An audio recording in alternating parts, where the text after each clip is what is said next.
देवळाली कॅम्पच्या स्टेशनवाडीतील तिसरा बिबट्या पिंजऱ्यात बंदिस्त.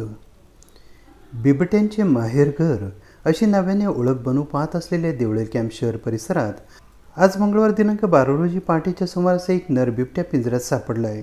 रविवार दिनांक 8 मार्च रोजी येथील जुन्या स्टेशनवाडीजवळ असलेल्या पगारी चाळ लगत असलेल्या नाल्यात स्थानिक नागरिकांच्या मागणीनुसार वन विभागाने पिंजरा लावला होता.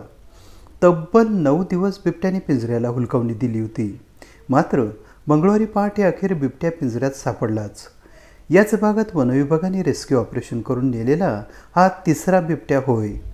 काही महिन्यांपूर्वी देवळाली कॅम्पच्या जुन्या स्टेशनवाडी पगारी चाळजवळील भिंतीवर रात्रीच्या सुमारास 3 बिबटे मुक्त विहार करीत असल्याची चित्रफित समाजमाध्यमावर प्रसारित झाली होती.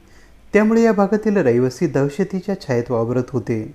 वनविभागाकडे आग्रही मागणी करून पिंजरा नाल्यात रविवार दिनांक 3 मार्च रोजी लावण्यात आला होता. तब्बल 9 दिवसांनंतर गेल्या 6 महिन्यात तिसरा 4 वर्षाचा नर बिबट्या जेरबंद झाला आहे.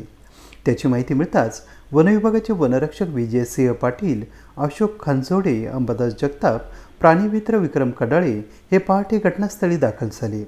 बिबट्यास रेस्क्यू करून नाशिकच्या गंगापूर रोडवरील रोपवाटिका येथे नेण्यात आले.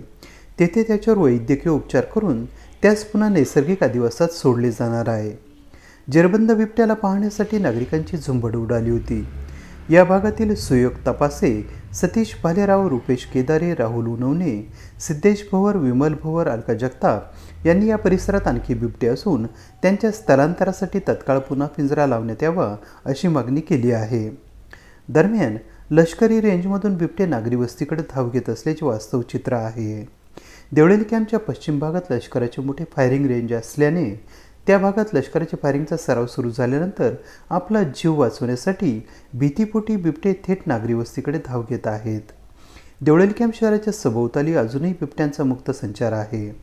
देवळालीच्या निसाळ गावंडे मळ्यात पाळीव श्वानाला भक्ष्य करणारा बिबट्या रेस्क्यू करण्यासाठी अजून एक पिंजरा बिबट्याच्या प्रतीक्षेत आहे. AB न्यूजसाठी प्रमोद रहाणे, देवळाली कॅम्प, नाशिक.